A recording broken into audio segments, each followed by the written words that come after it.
Hey guys, I figured in this video we would have a look at some more Mattel Jurassic World Fallen Kingdom toys, and this is the Carnotaurus.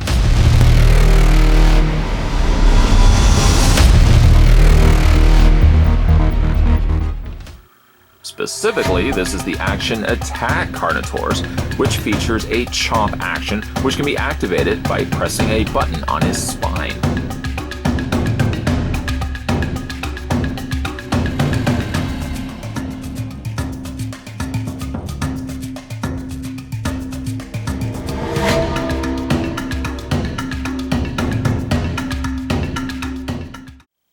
Before, however, we have a look at its chomping action, let's figure out how big the Carnotaurus is. Now, I have to unfortunately have the tail resting. I'll talk about that in a second. But from the tail to the top of its, or the front of its nose, you're looking at about 15 inches long. From the foot to the very top of its horn, you're looking at roughly 8 inches. Now, I haven't looked at many of the dinosaurs just yet from Jurassic World. Those videos will be coming soon. So the only one I really can compare it with right at this minute is the very impressive, very poseable Indoraptor. And putting them side by side to not 100% scale, but the Carnotaurus is taller. We spin the dinosaurs to the side. Tail-wise, if you count the tail, the Indoraptor is longer, but still, you have to factor in the fact that the Carnotaurus is considerably taller. Going back to what I was talking about with the tail, though, it almost seems as if for this specific dinosaur that he just doesn't, or it, I have to say maybe it, just doesn't stand very well. The tail sort of rests everything in place. The moment you start bringing the tail up is when the dinosaur topples over. I think for the most part, I'm getting the feet relatively flat, but it does off-kilter the balancing act of the dinosaur. If you get the feet 100% flat and firmly planted on a flat surface, the dinosaur will stand. But any little bit of tweaking, the dinosaur wants to topple over. What they've done with many dinosaurs is they've sidestepped the pose of the dinosaur. In other words, you can't necessarily bring the legs forward or line them up so that they are actually in the same placement, because the feet naturally have a pre-posed nature to them. You have to offset the legs in order for the dinosaur to stand properly. I kind of wish that some of the dinosaurs would be, together, but a lot of times I guess most companies that are producing dinosaur toys want to design them in the sense that it does look like the dinosaurs are moving. You can say that about the Carnotaurus, but unfortunately the trade-off, though, is the fact that you can't get the two legs lined up side by side. Having a look at the detailings, though, here, the makings of the Carnotaurus, it actually is a really nice-looking dinosaur. Love the cranberry color that they've used, or as best as I could describe, it's almost like a cranberry brown that they've used for the majority of its body. On the top is these notations, these little freckled specks of additional spots that are added around the spine. Primarily, the darker brown makes its way from the top or the bridge of the nose all the way around and around the areas of the eyes and runs down the spine section of the body.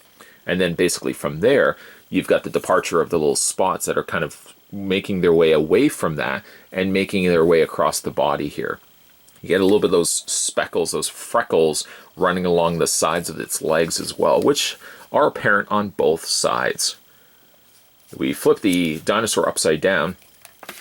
You get the additional brushing of paint of a lighter belly color. It's almost a beigeish, almost very close to being a white color that makes its way from really about here to the under area of its jaw.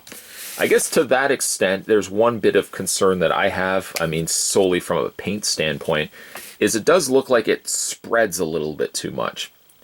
I don't get as much the feel that it's gradual. In fact, areas up here, it almost seems as if there was too much paint that made its way from this area to this area up here. Not that I would want a very stark contrast of the darker reds here and the whiter colors here, but it almost seems like there's too much gradual transitioning from the belly here to here. It almost really, I feel like it should have stopped here, where you would have got the darker color, especially the areas around the neck. It seems like it's just been spread out, A little bit too thin, and B, it's spread too far out across the neck area here. The lower jaw is of the same variety of color. However, it doesn't seem to quite line up with the rest of the neck area here. And I know all of this sounds like just real levels of nitpicking, and I don't really mean to nitpick, but at the very least, if it comes out when dinosaurs come out, because I really love dinosaurs and Jurassic Park as specifically, you know, I do always want to pick up figures like this, like toy dinosaurs like this. So I do feel like a certain level of expectation as to what the dinosaur should look like, keeping in mind a lot of it ends up really just being the artist's, artist's conception of what the color of the dinosaur skin would be.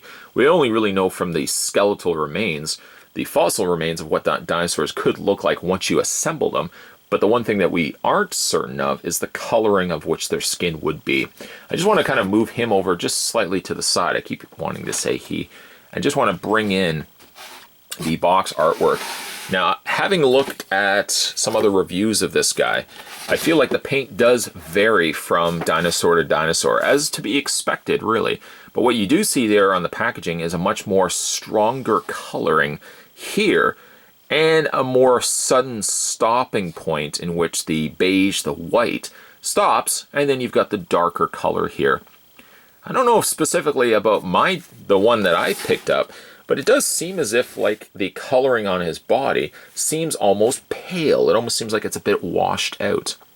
That I'm not getting as much the very strong colorings, the strong spots, and the strong underbelly coloring that the package, nor in other pictures that I've seen the Carnotaurus feature as. It doesn't seem like it. Mine looks a little bit different. If you've picked up the Carnotaurus for yourself, let me know in the comments section whether yours is similar to mine, where you've got like this real stretched out level of the additional brushing of this underbelly color. Let me know down below in the comment section if you picked up the dinosaur, whether you've got the same sort of, you know, spreading out nature that I've got on my particular dinosaur here. Okay. We're not going to go ahead and really nitpick this one to death, because I think it's a neat looking dinosaur. The idea of having a dinosaur with horns right off the bat on paper sounds pretty cool. And I think there was one fossil that was found in 1984. There was one dinosaur, its fossils remained, and that's how we came about knowing more about the Carnotaurus. One of the notable traits about the Carnotaurus is the fact that it's got very small arms, which is conveyed here in figure form. I can't help but think, though, and I would have to see, I can't say actual images, but I would have to see film images of the Carnotaurus in play, that it almost comes across like he's got little baby hands.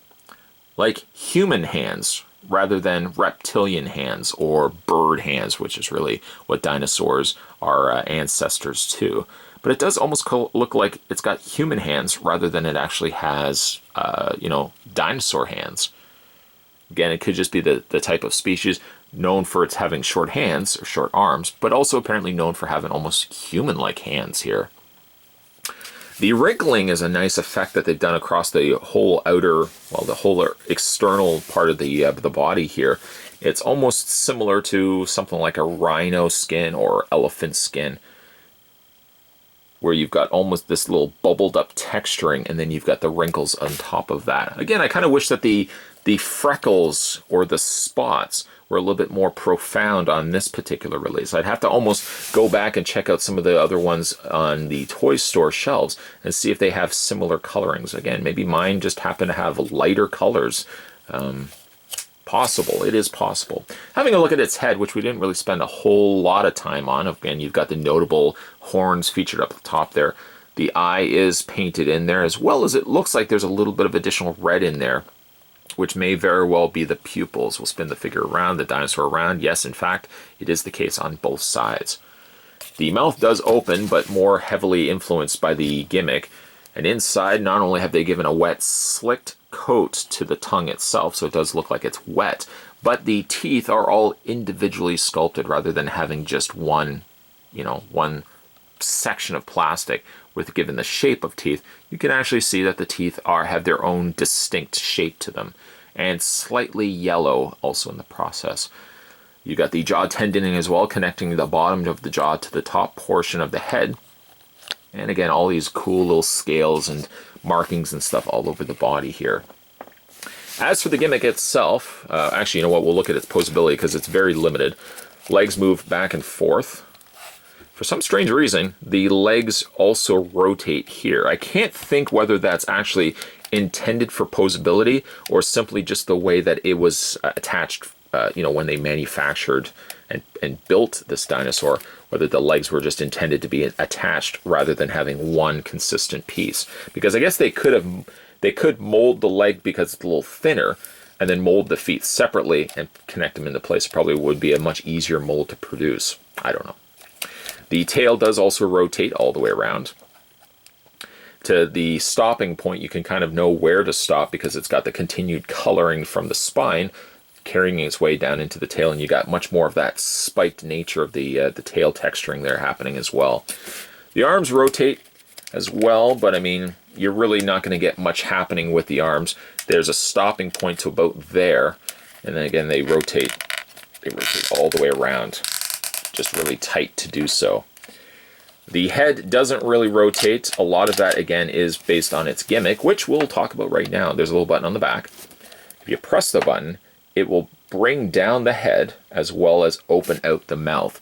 This is something that's accomplished a lot easier when you slowly press the button, as you can get the full motion and movement of the arm, of the neck coming down, the mouth opening, and then eventually chomping.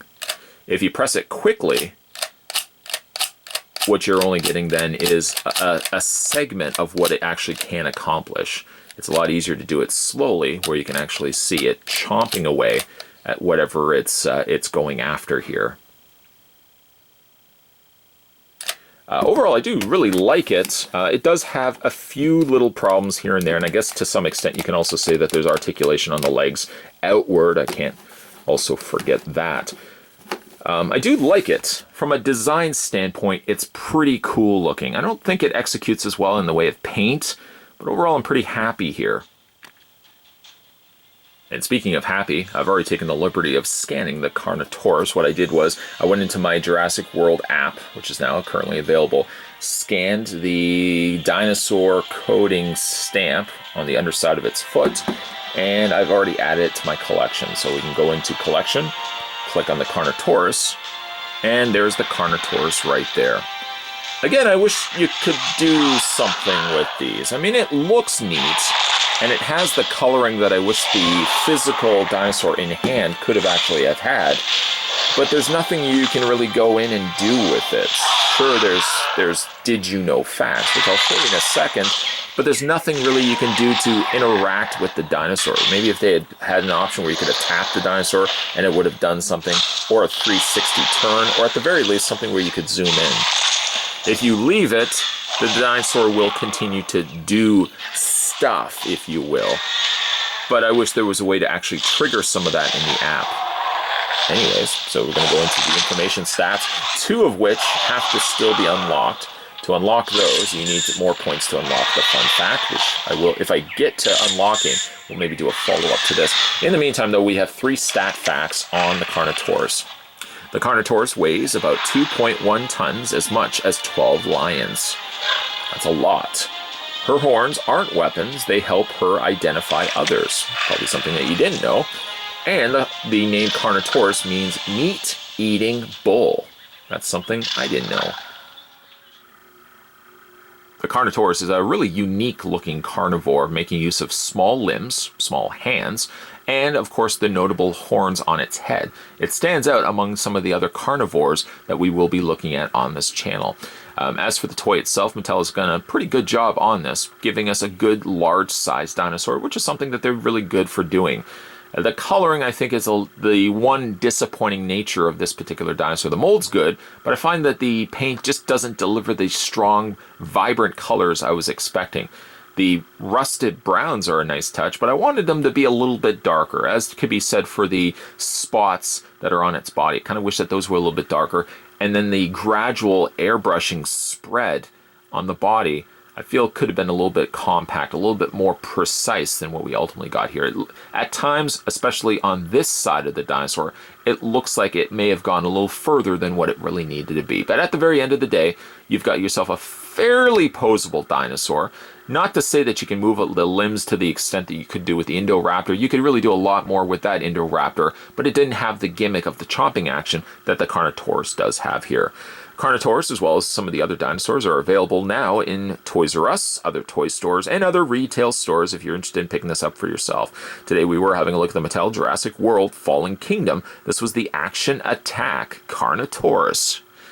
If you guys want to stay tuned to this channel, stay tuned to this channel anyways, but we're going to have some more dinosaur action, some more Jurassic World Fallen Kingdom reviews coming your way. But make sure you hit that little subscribe button down below.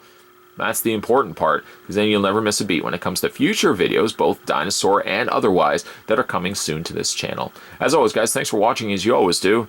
See you next time.